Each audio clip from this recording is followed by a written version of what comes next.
this message is for overwhelmed and overstimulated mothers.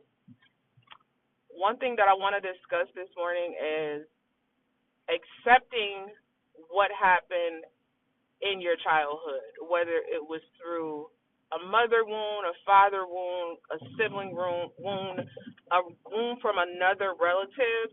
It is really getting down to not just what took place with you, but the story of what took place with them.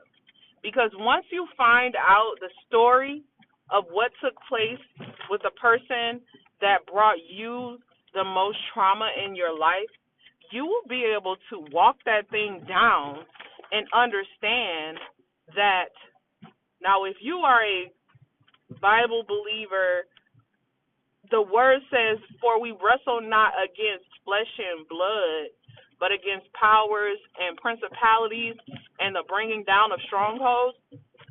You will understand that this thing is much bigger than a person with a, it's much bigger.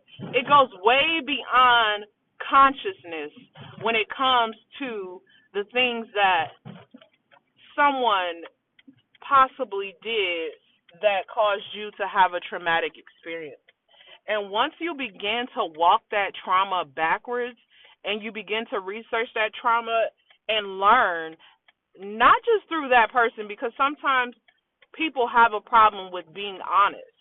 And so you have to do your research, which means that you have to have your ear to where it needs to be. And I'm not saying that you have to have your ear to the street.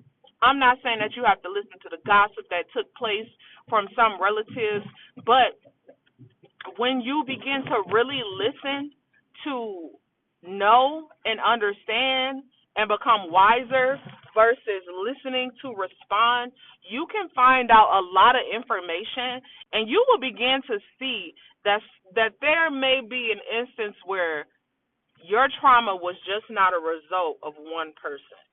You might begin to see that the trauma or the pain and betrayal that you experienced didn't just come from that one spirit, right?